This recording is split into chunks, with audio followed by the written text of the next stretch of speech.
Cliff Ravenscraft here. This episode is going to be special. In fact, for the next several years, I am going to be pointing so many people to listen to this entire podcast episode. Over the last 2 decades, the number one question I've always been asked, Cliff, how do I find my target audience? How do I get my message in front of more people?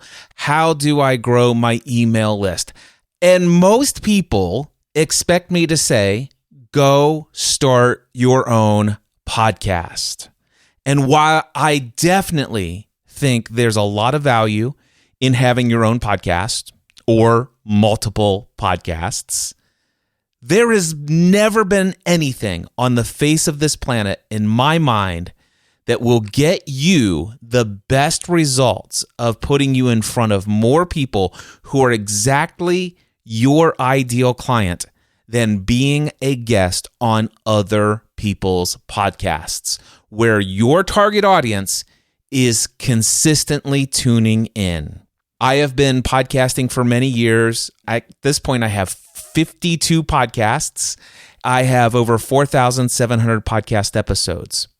And I have, as a result of that, reached hundreds of thousands of people through my own content, nearly 1 million on my own. But because of being a guest on other people's podcasts, my voice has reached millions of people on this planet. The reason why I am going to be bringing people to this episode, I'm going to say, listen, before you go start planning your process of getting booked as a guest on other people's podcasts, come listen to this episode. My interview with Jessica Rhodes of Interview Connections. Now, Jessica and I go way back. That's going to come out in our conversation. By the way, are there other podcast guesting services out there? Yes. Are all of them fly by night, just copy paste and just hire a team of VAs to research some podcasts and send a bunch of messages over and over and over again? No, they're not all like that. I'm familiar with at least 2 or 3 other credible podcast guesting services, but none have been around as long as Interview Connections. And what you will hear about the evolution of Jessica and her business, and quite frankly, some of my highest fee clients that I've coached over the years who have actually hired Interview Connections to get them booked on shows, the feedback has always been phenomenal. I only know one other company that has that kind of reputation, but quite frankly, today I have decided I am going to become an advocate for Jessica Rhodes and her Interview Connections business. Have a listen to this entire conversation from beginning to end. You will discover not only the importance of being a guest on a podcast, but you'll get some clarity about some great tips on how to show up powerfully when you get the opportunity to be a guest. You'll get some great ideas, and especially the understanding the importance of confidence and conviction in your calls to actions about the value that you have to offer when you deliver that message of what you want people to do after they've heard you as a guest on that podcast, and so much more. This podcast episode, by the way, I very rarely ever do podcast interviews on my podcast. You have probably been listening to me for many years. How many guests do I have where I'm interviewing them about their business? That should tell you just how serious of an advocate I am for Jessica Rhodes and Interview Connections. And here's our conversation right now. Jessica Rhodes. Jessica, I cannot believe I've waited this long to do a collaboration with you. How is this even possible? I know. I feel like we have before because we've been friends for so long and have referred to each other, but I'm just so excited to be here. You know, the earliest I recall our relation going back, I know that we knew each other prior to the very first ever podcast movement. But I think that was August of 2014 is when I first remember connecting with you at a deeper level. And you were like, Cliff, I really want to tell you about Interview Connections, this company that I have started up. What is Interview Connections and when did you launch it? Yeah, it's so fun to go back because, when you've been in business for 10 plus years, there's so many different phases and people you meet along the way. And I love connecting and reconnecting with people like you that knew me back when I was like, I'm starting this business. So let me tell you about it. So I founded Interview Connections in 2013. And I was starting out my business because I wanted to be home with my kids. I now have 2 kids, ages 8 and 10. So when my 10-year-old was a baby, I had previously left the job that I had before he was born. And my dad, who's a business coach, helped me start out as a virtual assistant. So I was starting by booking my dad as a podcast guest. And so I was Googling and looking for business podcasts and learning from people talking about podcasting like yourself, and looked around this landscape of podcasting and online business, and nobody was doing podcast booking. So I was having fun with it. People were really enjoying the service. So I spent, and maybe it was the summer of 2013, is when I was setting up Skype meetings with many people. Maybe you were one of them. And I was like, I have this idea. What do you think about it? Would you hire somebody to book interviews for you? Is this a service? And everyone was like, yeah, that sounds great. And so I validated the idea through those conversations, launched it September 2013, and the rest is history. Yes, it is. And it's been an incredible history. I know some wonderful things that have happened. I remember having those early conversations with you. I am in a unique position where anytime I've ever wanted to be a guest, back when I think it was in early 2018, I was ready to promote the Free the Dream conference. I'm like, okay, I really need to reach out even beyond my network to be able to reach the type of audience and the size of audience that I want to come to this live conference. And I know the only way I'm going to be able to do that in the shortest amount of time possible is to show up in an incredibly powerful way as a guest on podcasts where my target audience for that conference are listening. I'm in that unique position that I've personally been responsible for helping 40,000 people launch a podcast. So I've never even considered the idea of going over to Interview Connections and signing up and hiring you guys to help me get booked. I typically just go to my alumni Facebook group and I say, hey guys, I'm looking to get booked on these podcasts. If you have this target audience, click here. And before I know it, I'm doing 3 podcast interviews per day, 6 days a week during the early part of 2018. It was an insane schedule, but let me tell you, it worked. So I'm a huge believer in being a guest on podcasts. In fact, as the podcast answer man for 12 years of my life, people always ask me, Cliff, how can I grow my audience? And that's not just from podcasters. That's just also from people who are entrepreneurs, even if they don't have a podcast. And I always told people, hands down, there's nothing you will ever do to grow your audience faster than being a guest on other people's podcasts where your target audience exists. And I will say this, I have had the honor and privilege of sending many of my clients over the years to Interview Connections. And unlike some other services out there, which I haven't referred to, but I've heard feedback from, I will tell you, I've never had anyone have a negative experience with Interview Connections. In fact, it's only super positive. And the only thing I've ever heard recently is that, wow, that's quite pricey. And I'm like, yes, and it's worth it. All right. Yeah. So with all of that, I want to talk about podcast guesting. I want to tap into your expertise. You've been doing this for a decade, helping people get on podcasts. Yeah. So I think the first thing that you wanted to share is the magic of the one sheet. I've never used one. And should Cliff Ravenscraft have a one sheet? And if not, the person who doesn't have access to 40,000 people he's helped launch a podcast, or she, should they have a one sheet? And if so, what should be in it? Yeah, for sure. So you're in a unique position where you have this existing audience of podcasters. So you probably don't need a one sheet clip. Most people do, though, especially if you are actively trying to get booked on podcasts. You are doing the pitching, you have somebody pitching you. That is where it's really important and really, really helpful. And I coined this term podcast one sheet because when I was first pitching and booking podcast guests and booking, my dad specifically, I'm reaching out to podcast hosts, introducing myself, saying, this is Jim Palmer, here's who he is. And I realized what would make the host job a lot easier is if I gave them a snapshot.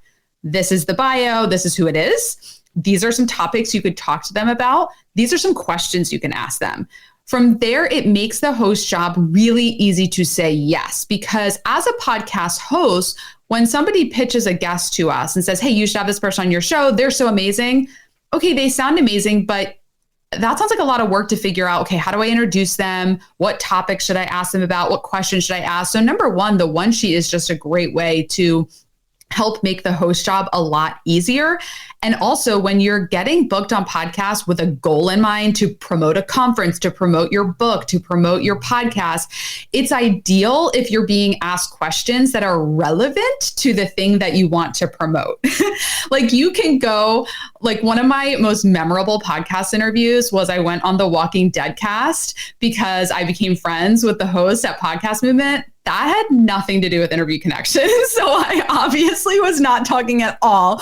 And that was fine. But if I'm going on a podcast where the goal is to be in front of my target audience, to drive traffic to my website, I would like to talk about topics that are relevant to what my ideal client needs to learn about.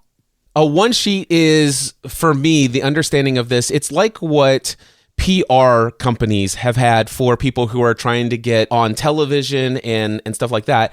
It also reminds me of the same purpose of your speaker page. There's a lot of people in my audience, they are professional speakers, and so they have a page that demonstrate this is who I am as a speaker. These are the places where I've been, so you can see the credibility I have. Here's some great images of me on stage. Here's a couple clips of me on stage, and here are the topics that I routinely get asked to speak about. Here's what I can do for you.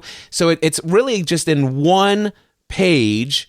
It is an introduction to everything that person needs to know to make kind of a snap judgment. Should I have this person as a guest on my show? And also, I love what you said. It makes it easier for the podcast guest. It's like, wow, this person comes not only with a topic in hand, I've got a list of questions I can ask. This makes my job super easy, incredibly valuable. This one sheet, is it a PDF document? How are you doing that with your clients? Yeah, we use a PDF. We keep it really simple. And I know some people have gotten really fancy with it. They'll have a whole landing page, they'll have a video, and all of that is fine. It doesn't not work, but I'm all about simplicity. Like, what do you actually need to get the job done? And that is a one-pager PDF. Emphasis on the one, because some people like to go crazy and have it be multiple pages. It's a one pager. You can have more information on a press page on your website, which is like a whole other topic. It's great to have a press page, list out all the places you've been interviewed, have a short, medium, long bio, have lots of extra topics. That is fine. But the one pager is a PDF that you can attach.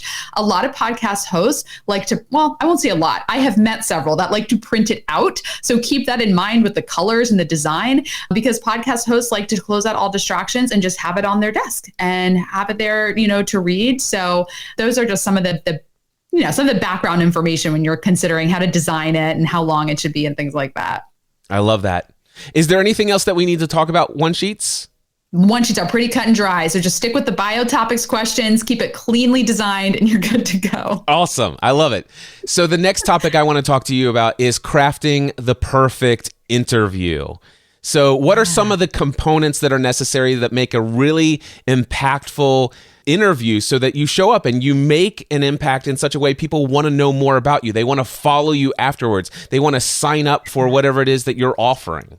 Yeah, well, so there's a couple different ways that I'm going to talk about this. And the first thing is a little less tactical and strategic, but it is energetic. You need to show up to your interviews and be totally present. It is so important to close out all of your tabs, close out all of your distractions, put your phone on Do Not Disturb, get your lighting set up, figure out what needs to happen with the microphone, because anything that is going to distract you and have you not be present in the moment will make it so the interview isn't as good. And you might be saying the right things, but there is a difference. One of the reasons podcasting and podcast guesting is so effective is that the listeners feel like they are just in the room with you, and people can feel when there's just an energetic match and there's chemistry and people are like really dialed in, and they can tell when you're kind of zoned out and just going through the motion. So do what you need to do to be very present. That is number one, because when you are present and there's a really great connection, you're listening to the host, you're giving them great answers, that's when people are really engaged in what you're saying. The second part of having a really compelling interview is making sure, this kind of ties back to the one sheet, but making sure the topics that you're being interviewed about are speaking to the pain points that your ideal clients have. And this is so important. A lot of people just go to like how-to topics, like how to do this, how to do this, how to do this. But let's say you're selling coaching. A lot of people are coaches. What are the pain points? Like, what are the root cause of the problem that your ideal clients have when they come to you? Like, what are they really struggling with at a deeper level, not just surface level, but like as you can go deep as you can, and then have those listeners feel like you're in their head, and you're like, if they're thinking, oh my gosh, Cliff really gets it, Jessica really gets it, they're like getting deep below the surface, that's when listeners are pulled to you and they're like, oh, like you want to set off those light bulb moments during the interview and then support all of that with stories. Storytelling is a really important part because not only does it show your experience, it shows that you have credibility, it shows that you've done this before, and it also showcases what you do without being salesy and promotional. Like, this is what we sell. But if you're like, I helped a client get booked on 30 podcasts and from that they tripled their business, that's a story that showcases what I do, but it's not like me being promotional. So add in those stories that help create that emotional connection and showcase your experience. I love that. And I just have a tactical thing that I want to add. If you're going to go through the expense of hiring somebody to help you get booked on a podcast and follow all of this stuff, show up with your energy, I just have one little tactical piece of advice. And that is, when you're a guest on somebody's show, don't do verbal affirmations. So a verbal affirmation is this. So Jessica, I want you to just speak. I'll tell you what I want you to do. I want you to tell me about your favorite podcast interview that you've ever done, like with a celebrity that you're like, oh my gosh, I feel intimidated. So, and then what I'm going to do is, as you are answering this question or you're telling me this story, I'm going to do verbal affirmations. Okay, of course, my mind just went blank because I'm like, have I ever done a podcast interview before? I love this. Not that you're on one now. And it's been a decade since you. Yes. Now I'm going back, literally. So the first big guest I ever had was our mutual friend, Michael Stelzner. Oh, yeah. I had Michael on my podcast. And this was when I was first starting out my show. I was so nervous because I am here talking to one of the most successful entrepreneurs in this space. I have so little experience. Okay, I see what you're doing. Wow. Yeah. So verbal affirmations is where somebody, for me, when somebody asks me a question, sometimes they'll give this verbal affirmation. And by the way, I'm not saying don't do any verbal affirmations, but be very intentional and very strategic about your verbal affirmations. Sometimes a verbal affirmation can be an indicator that you are present and in the moment.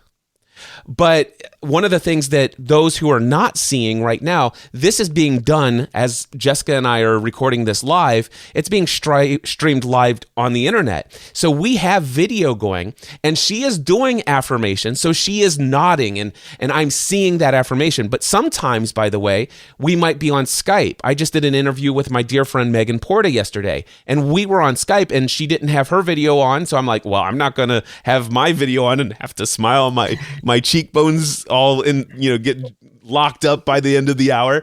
So I turned my video off. And so we didn't see each other, but I was still very intentional about not agreeing with every statement. Every time she paused to take a breath, it try to avoid that temptation if you have this habit of affirming and agreeing with every statement with a yeah, okay, oh wow, yeah.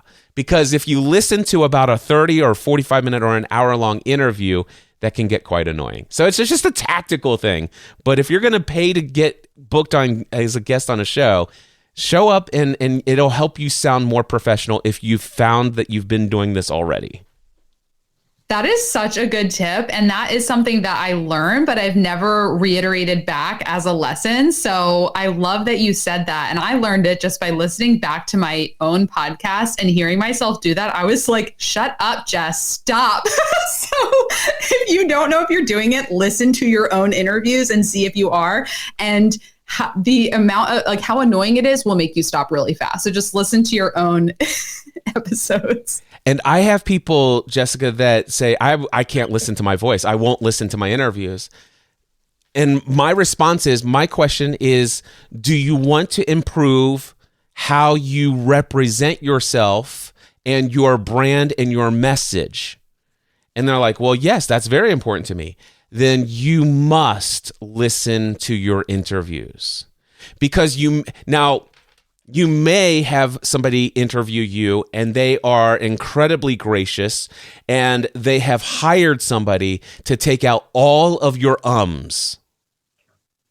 And I'm one of those people, I don't pay somebody else to do it. I still edit all of my own podcasts. So I have 50 different podcast shows, over 4,700 podcast episodes, and a few thousand of those have guests. And a few thousands of those guests have a habit of umming almost every sentence. And they haven't learned how to get beyond that. But one way to get beyond it is to be a guest on a few podcasts where the host of the show is not editing out your flaws in your communication style. So I can tell you right now, I just noticed this when I'm listening and engaging. I'm like, within the first 5 to 10 minutes of a conversation, I already know how much time is it going to take me to edit this podcast interview. And Jessica's a professional. So far, I've made no mental note at all of a single edit point that's necessary. So congratulations. I love it. But here's the little tactical tip for you. If you are a habitual ummer, then what I would encourage you to do is listen to yourself, do it a lot, get annoyed by it enough, and then begin doing recorded conversations with people. And take a pause. It's okay to have silence. Do you know what is super easy for a podcast host to edit out? Long periods of silence. But to know which one of those things in the waveform is an it can be seen, it can be done. Yes, there are AI tools that will do this for you.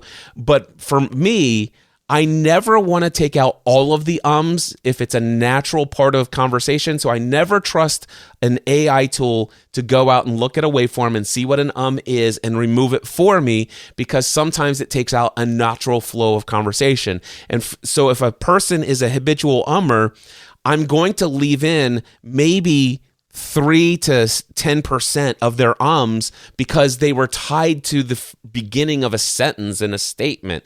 But if it's a and then they continue on, then I'll take that out. There's nothing wrong with thinking about what you're going to say next. Anyway, so tactical tips. I had to love it insert so it. much. I love it. No, I love it. These are such great tips. And this takes practice. Listening back, speaking a lot. I mean, I've been doing this for 10 years. I've been on, done hundreds and hundreds of podcast interviews. And I have elevated to the point where I know how to speak without using a ton of crutch words. I know not to do those constant verbal affirmations. It took practice. Yeah. It took practice. So, when we work with people at Interview Connections, like you said, sometimes people say, wow, that's pricey. That's because we only work with clients ready to commit long-term, because if you're only wanting to do a couple podcast interviews and see if it works, it won't. You have to commit long-term for so many different reasons, but relevant to this part of the conversation, you won't be that good at the beginning. It's going to take time for you to build up your skill set to the point where you know how to be dialed into your message, how to deliver stories that are compelling, how to know when to tell a story and stop talking. Because lots of people like to ramble on until maybe the host interrupts them. But that just takes, it's okay if that's where you are right now, but don't give up after 2 months of interviewing. Keep going, because you will get better and better and better. Yeah. And another tip, by the way, is if you don't have your own podcast, you might want to create your own podcast just so that you can get even more practice in communicating and editing your own voice.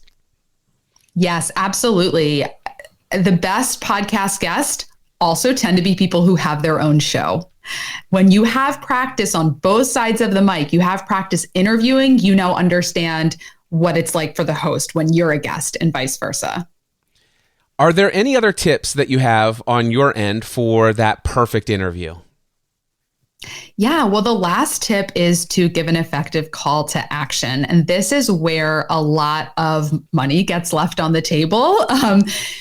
A lot of times people do great interviews, they give great stories, they're going on great shows, and they ask me, well, it didn't really work. I like podcasting. Podcast guesting is fun, but I never got any business from it. And when I ask them, well, what was your call to action? They say, I don't know. I didn't really have one. The host asked me where people can find me, and I just answer the question.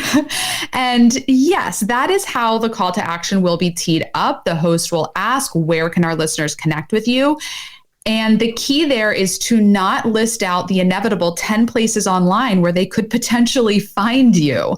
Give them one place to go to connect with you. That one place should be free. Do not start pitching your $10,000 offer on a podcast. No, don't do that. Slap.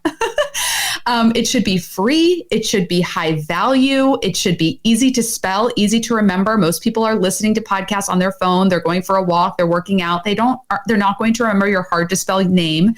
So easy to spell, easy to remember, high value. Give them one place to go. And that one place should be the first stop on a journey that will hopefully guide them to working with you if they are the right fit and if your program is the right fit for their needs. Yeah, I love that. One of the things that I do when I get into a podcast interview, the end of an interview, and they ask me, hey, Cliff, thank you so much. If somebody wanted to find out more about you, if they wanted to continue to follow your journey, or if they wanted to reach out, how should they stay in touch? Where can people find you? And this is my call to action typically that I use. And granted, I want to let you know that I've already communicated a ton of stuff related to mindset, and I've given a ton of value that is resonating at a deep level about mindset. It's like, wow, I wish I could think that way. So that's kind of been the gist of the interview. So I say, well, thank you. Obviously, anybody that's listening to my voice right now already knows about podcasting. Sure, check out my podcast, The Cliff Ravenscraft Show. It's super easy to find.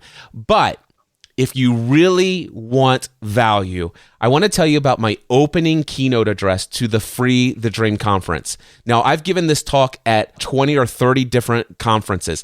Every single time, it's a standing ovation. It radically transforms people's lives. I still get stories about 5, 10 a week, every week, of people telling me, Cliff, I just knocked off another thing on my list. So, all beliefs have consequences. That's the title. The first year of my business, you heard, I only made $11,000 net income. If you want to know how I got to the place where I went from that in my first full year of experience to where now I've generated millions of dollars in revenue and helped tens of thousands of people through building online brands and overcoming limiting beliefs, you have to understand that it is not strategy. It is not techniques. You do not need another formula. You already know way more than you need to know to succeed in life and business. If you want to know why you're not succeeding, it's because you have beliefs that are holding you back. Every belief you have is going to have a consequence. And not only is it going to have a consequence, but the problem is you're unaware. You're not even consciously aware of about 95 to 98% of the beliefs that you have. You say, I believe I want this, and this is what I will get. But you're unaware of the 13, 14 contradictory beliefs that are absolutely fighting against every fiber of your being about going after that because of fears and everything else that you've picked up since you were a child.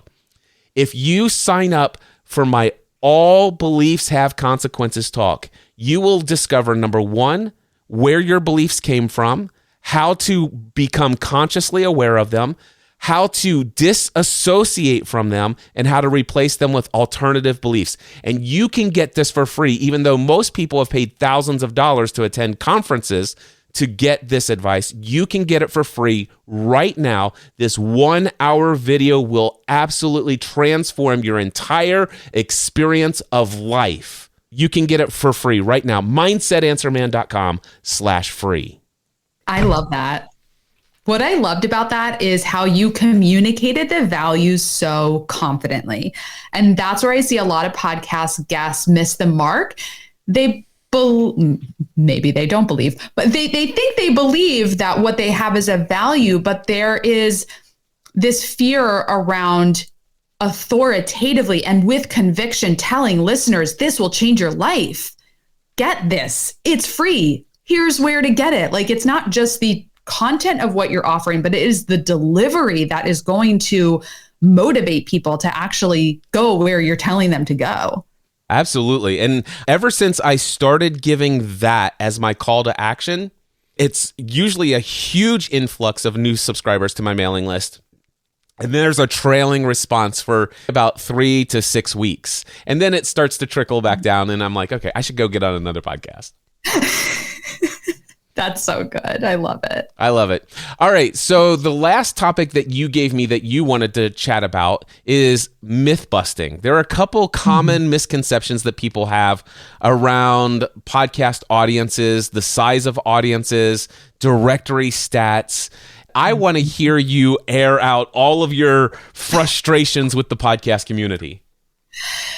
Okay. So I meet with close to, if not 100 people every single month who want to get booked on podcasts. They're coming into this podcasting industry through way of, I'm going to start being a guest.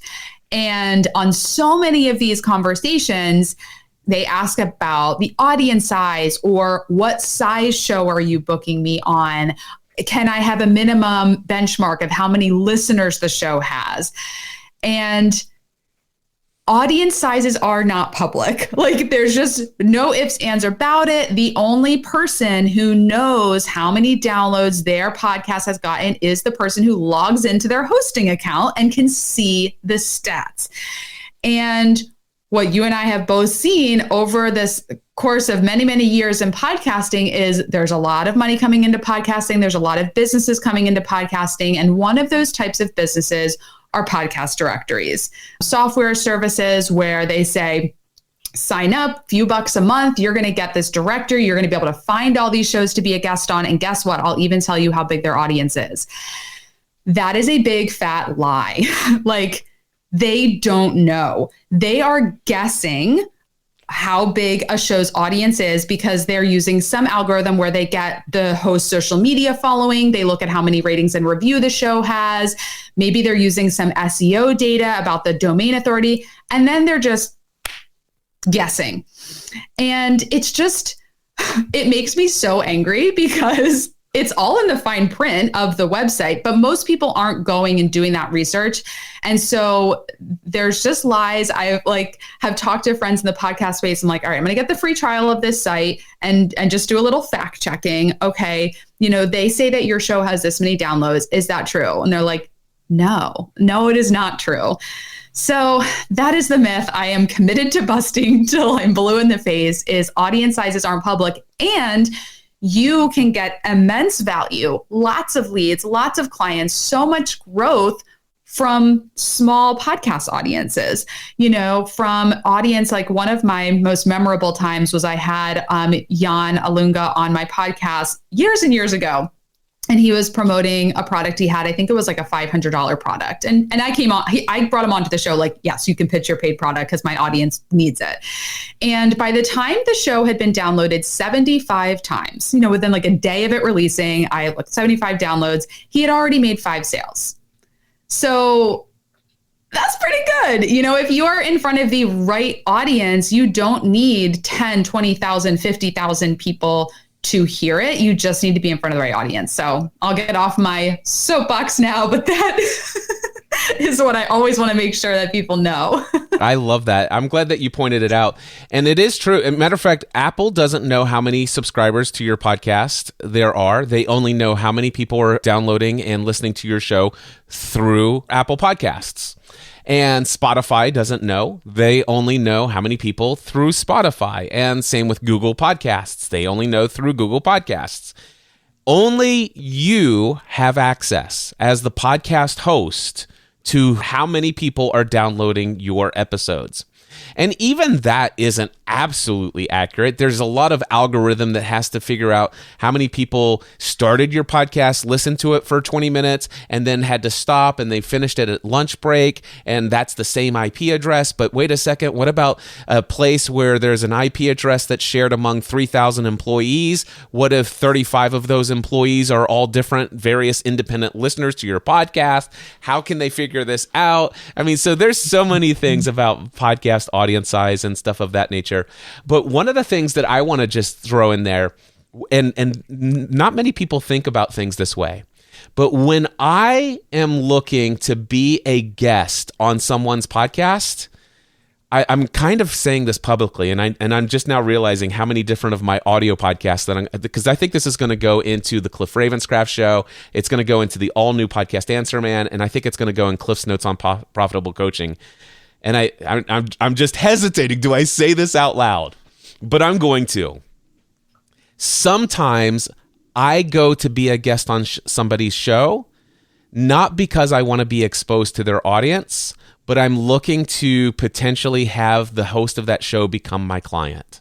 I love the target audience of people who are out there, who have a message, who have invested in creating consistent, high quality content for the world, and they are thought leaders. They actually have a leadership mentality. They have a heart of service. There are so many checklist items that a podcast host meets on my target audience list that oftentimes when I'm going, sure, I have the added benefit that the listeners might be in my target audience. And for me, it's all about that 10, 15 minutes after the podcast is done, that now you didn't know who I was before you interviewed me, but now you know. And now there's an opportunity for me to have this personal one-on-one dialogue, and some pretty magical things have happened as a result of that. That is one of the things I talk about most often with podcast guesting as a strategy. One of the reasons I go crazy is saying you don't need to worry about the audience size, because you can get a lot of leads and clients just from the host becoming your client. That is the one person you actually know is going to hear the episode. I totally agree. It is the smartest way to approach podcast guesting, is to focus on who the host of the show is. And I call that the green room chat. The time you're talking to them before the podcast interview starts, the time you talk to them after.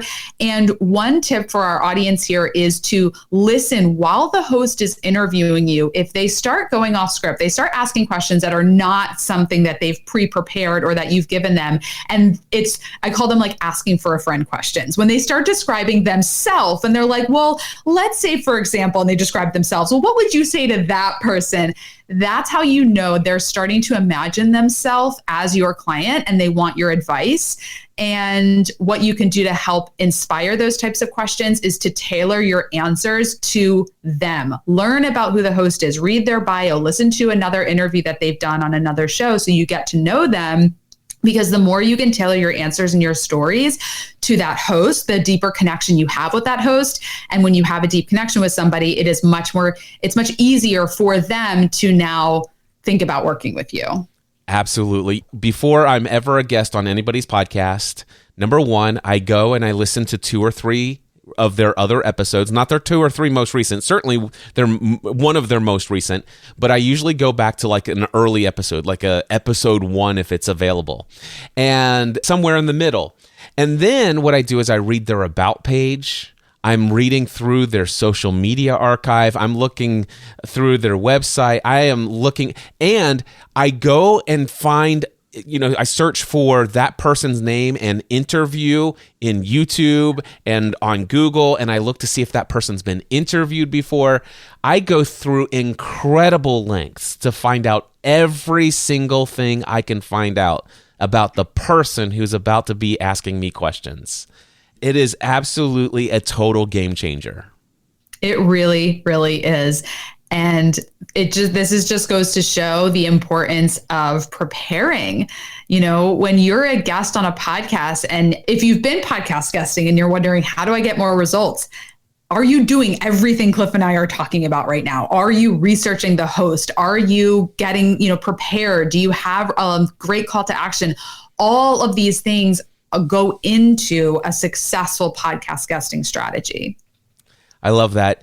There are, since 2013, a lot of other podcast guesting services out there that will help you get booked. There's only one that has my hands down recommendation since 2013 for more than a decade. It is interviewconnections.com. I want to actually ask you some questions because I've never used Interview Connections before. And so I have the unique ability to ask you some questions about your service from the mindset of somebody who's listening to this but doesn't quite know what all's involved. So if I were to sign up for your service, what's the first step? Great question. So we have an intake form that we have our clients fill out when they first sign up with us, because that first month working together is a lot of information gathering. We get to know our clients at as deep of a level as we can so that we can effectively represent them.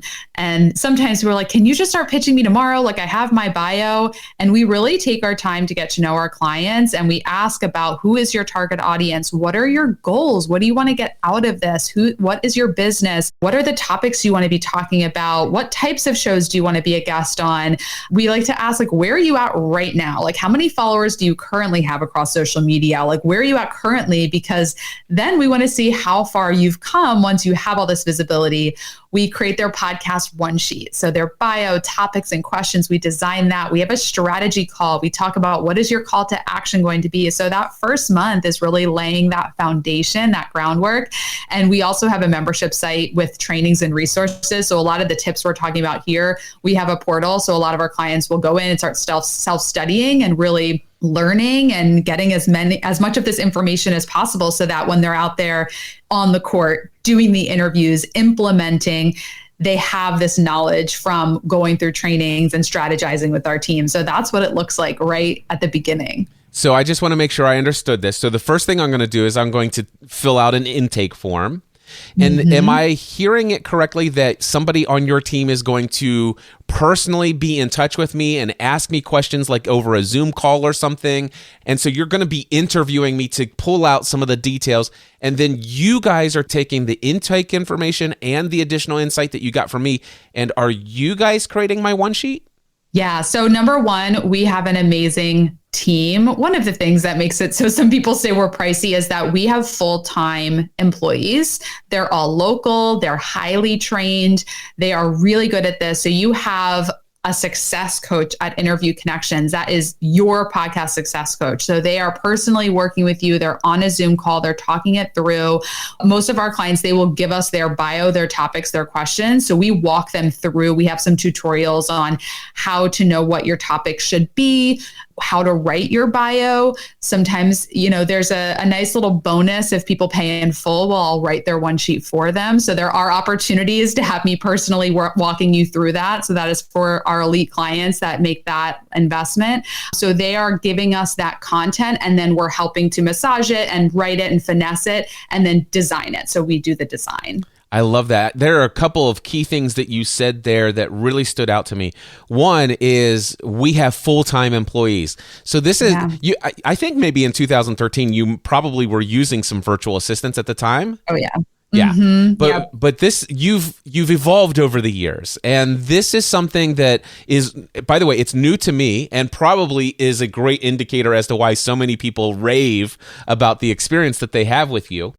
But this is new insight for me. The fact that you have full-time employees that are doing this work for you, but you also said another keyword, local. So what I'm hearing, nothing against people in the Philippines, nothing against people in India and all these other countries where you can hire somebody to work for you full-time for $400 a month. But you actually have people, am I hearing domestically here in the United States? Yeah. So our employees all live in Rhode Island, a couple in Massachusetts, because Rhode Island is like 2 feet long. So they're all in Rhode Island or Massachusetts. We previously had an office. So we were remote. We went remote during COVID, but from 2017 through 2020, we had a physical office space and now we all work remotely. But our booking team, they get together once a month. They were actually just together for a 2-day in-person retreat to work on the client experience. I'm talking full-time employees, payroll, health insurance, paid time off. Like these are real full-time team members that like podcast booking, podcast guesting, this is their career. So when you work with Interview Connections, like you don't have a contractor who's coming in to bill me for how many bookings they got that month and then do their other work with their other clients. Like our team is top-notch, amazing. And I love them so much. They're incredible and our clients love them. I love this. Okay, so the next thing I have as a question is I've signed up, I've worked with my success coach. You guys have helped me really hone my one sheet. I now have a lot of coaching on how I can be an incredible guest beyond what Cliff and Jessica talked about in this incredible, awesome piece of content that Cliff published. And then, of course, you have online courses and an online portal to learn even more and dig deeper into how you can succeed in being a guest on people's podcasts. So now, what are the packages that are offered? Are there different tiers that I could sign up for? And how do I get to select whose podcast show? How does this work next? Yeah, so we offer one package. So there are not tiers, and we offer one package of 30 guaranteed bookings. And the reason we do that is because we have found over 10 years that our clients who commit to at least 30 or more interviews see the most success.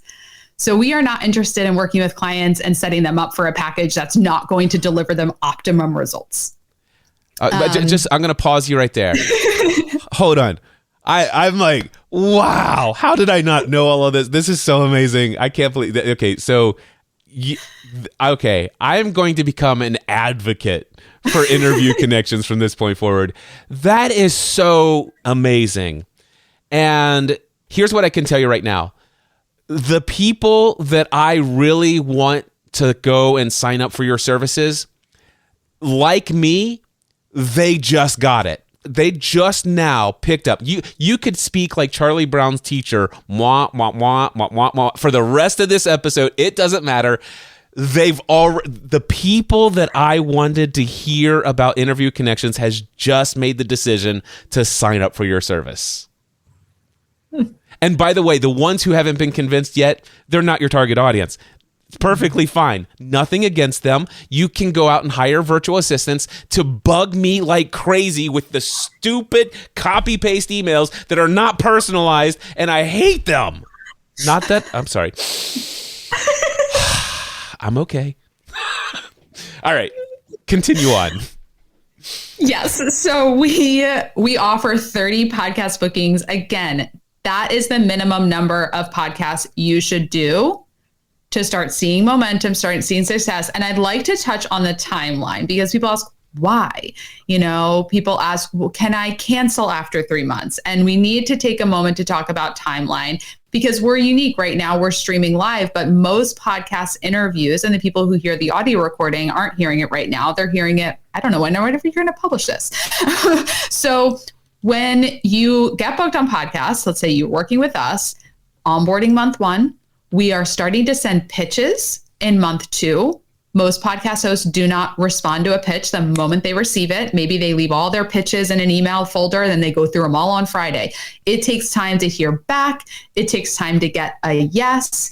And then we connect you with podcast hosts who have said yes. It's a very simple introduction email. Cliff would love to have you on the show. Here is a link that you can use to schedule the recording. Please get in touch with me if you have any questions, but we are so excited to connect you two for this interview. Then you schedule the recording. That recording could happen 2 weeks from the day you get introduced. It could happen a month. It could happen 2 months later. Podcast hosts are batch producing, they're batch recording, they schedule their interviews out. So typically our clients start recording their interviews in the 3rd month of their contract with Interview Connections. And then the interviews start going live month 4, 5. So when someone says, well, can I just test it for 3 months to see if it works? No, you can't. If you want to test it, we are not for you.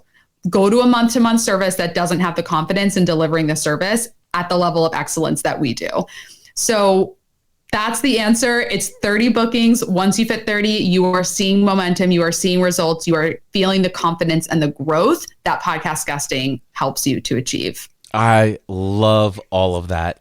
If I were thinking about signing up, if I had some target podcasts, like some top 5 dream list of podcasts I'd love to be a guest on, can I give those to you and your team to pitch me to?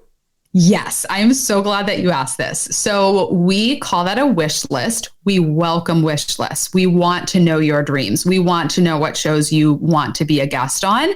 And we will vet those shows first, because sometimes people want to be a guest on a show that doesn't have guests. We'll let you know we are not going to pitch you to that show. They don't have guests, but it looks like a great podcast. So we're going to vet them and make sure. And we are happy to pitch you. We will also educate you on the likelihood of being booked on Oprah's podcast. Oh, thanks. For example. So we are going to offer our feedback. And I also think this is a good time to let the audience know that some of those much larger shows are pay to play. There are a lot of very big podcasts that now charge the guest a fee to be on the show. And so they say, well, why can't you get me on there? Like, they have guests all the time. And they do. I'm not in the back end of those producer rooms, but I have had calls with agencies that facilitate pay to play interviews. And that's not what we do. We do not book on shows that are going to charge the guest, because I believe in the authenticity of a podcast interview being earned media. Okay, great. So if I had on my wish list a podcast that does have pay to play and I'm willing to pay to play, your service is not going to go and try to make that connection for me, correct? We'll let you know. We'll say, hey, they charge. Oh, so if I say to you, hey, listen, I recognize and I appreciate the fact that you're not pitching me by default to anybody that charges, but I do have a wish list. And I'm willing to pay up to $30,000 per spot to be on these 5 shows. It would be that worth it for me. Would your team then make that pitch for me? Yeah, I don't see why not. It's our clients' money. If they want to pay it, they can. Our clients typically don't want to do that. Yeah. But yeah, we definitely can. It hasn't come up. Well, it might now. Yeah. There are some people out there. I mean, because I'm thinking, gosh, if I could get on Lewis Howes, or if I could get on Tim Ferriss, or if I could get these people, the Joe Rogan show, or whatever. I mean, they're a show with millions, or at least hundreds and hundreds and hundreds of thousands of subscribers, and it would be worth the investment to some people. And they are already at such a level that they just need somebody to facilitate that connection that knows how to do this in the most reasonable way that will be the most likely for success. Yeah. And I think it's so important too that people really understand where their business is at and can they handle the influx of leads that would come from a show with millions of listeners, because a lot of businesses do not have the infrastructure to handle the influx from a huge show like that. Like, sometimes you'll hear shows going on Shark Tank and then their whole website crashes because they can't handle it. So yeah, there are absolutely people out there where that makes sense for them. For a lot of our clients, they need to build up an infrastructure and a team and just be realistic about, do you need an audience do you need a show with 1 million followers? For some people, and I have actually made, I turn people away. Sometimes I'll have a consultation call. They are truly about the masses. They have a message that needs to be heard by millions. And I will say, I don't think Interview Connections is for you. Yeah. We're booking on mid-range shows. I totally support you going out there and doing whatever you need to do to get in front of millions of people. That's not what we're going to do. And so I'll recommend, PR firm or, agencies that kind of facilitate the paid podcast placements. So that's what you can also get from me is I will 100% be honest with you about what we can do and what we're not the best fit for. Yeah, that's one of the things I appreciate about the way that you're communicating about what's gone on with the evolution of your business. This is amazing. I love that. And yes, those people are more likely to hire a publicist. Yeah. Easy for me to say. Yeah. I'm not a professional communicator, a publicist or PR person to go out and market their brand and get on those shows. With that being said, it doesn't have to be millions. There are shows that have, let's just say 50,000, 100,000 subscribers that do have pay to play, and they're not Oprah's, and they're not even the Lewis Howes or the Tim Ferriss level, but they have an incredibly large audience and they recognize the value of it. And yeah, they might have a fee of $3,000 or $5,000 to be a guest, and you might be interested in paying. And it might not make sense to hire a publicist to go and try to make that happen for you. So I really appreciate the nuance of that aspect of it. This is amazing. The one last question I think I have. Well, first of all, I know that I have the question. I'm just thinking about whether or not it's the last one. So the one question that is coming up is, what does a pitch look like? You've got this full-time employee out there. How are they making pitches to the podcast host? Yeah, well, the pitches are all a little bit different depending on how warm of a contact that podcast host is. One thing that we did a few years ago is we built our own software. It's an internal database that we use, and it's an amazing tool that our team has to know how many times have we pitched a show, how many guests has that show taken from us. So we have this incredible software database that we can use to get great podcasts for our clients. And so if we have a show that takes every single guest, it's as simple as, hey, friend podcast host, we have another client, we think they'd be great. Here's their one sheet. So if it's an ongoing conversation, it's a very simple. If it's a cold pitch to a show we've never worked with before, then it's a more thought through email, introducing ourselves, introducing the guests that we have that we think would be a great fit. This is their one sheet. Here's why we think they would be a great guest for your show. So they have some different kind of pitch templates that they work from depending on who they're pitching, who they're reaching out to. But ultimately it's a, beginning, middle, and end. Intro, here's who the person is. Close, will you have them on your show? Here's a one sheet, here's a link. And then they've got kind of a follow-up process as well. Hey, haven't heard back from you. Thought you might like to see an episode that they were on. You can listen to them on this podcast. So that's kind of the short overview of what the pitching looks like. Gotcha. So I love the fact that you have your own software. Do you, in your own software, I'm just curious now from a business perspective, do you have a place in there where you rank the ratings that a guest that is paying you has as far as their experience or their results that they're getting? So for example, do you have a place in there? It's hey, our clients are ranking this experience with this podcast very highly.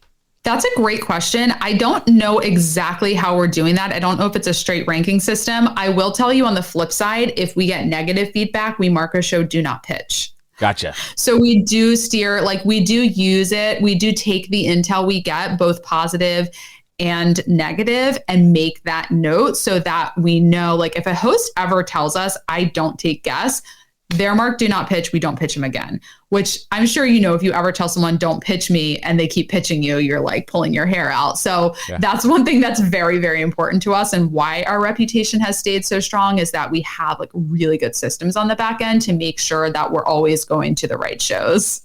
I love that. And what if somebody is thinking about doing this, but they're in a niche that is so small that probably nobody that has hired you has ever wanted to be a guest on this type of podcast? There's probably, in the entire world of podcasts, there's probably 15 or 20 of these podcasts out there. So minimum of 30. Now, you can make a case for the potential that your target audience may be listening to some other podcasts that are adjacent to the topic. But what if that it's super niche? Is this where the wish list would come in, that you would take that wish list of those 20 podcasts that they're aware of and make the pitches to? That is a good question, because sometimes there are really, really niche businesses where I'm like, I don't know. And you said what I always say is that they may be listening to shows outside of your niche. So let's see who your target audience is. Can we position you? Is there a part of your story or your expertise that would be relevant to these other shows? Usually there's at least enough shows to get somebody on that it would help them build their brand. And then when I'm like, I really don't think there's enough shows for you, I say, go start your own podcast, because we need, there's not enough shows. So that's where I'm like, go be a podcast host if you want to leverage podcasting. But I don't know, like, I don't see the shows. But that's where I'll say, I always do consultation calls, strategy calls with people before they sign up, so that we can know that, all right, if we're going to promise this to you, we've done some due diligence to make sure we'd be able to deliver. How can people go to sign up? What's the best way to do this? And I want people to know, I do have an affiliate relationship with Interview Connections. I very rarely ever tell people to do the things that are necessary for that to get tracked or anything, because it's just not been that important to me. And I haven't been the advocate that I now plan to be. So if somebody's listening to my audience and they're saying, hey, okay, I now understand the value of being a podcast guest.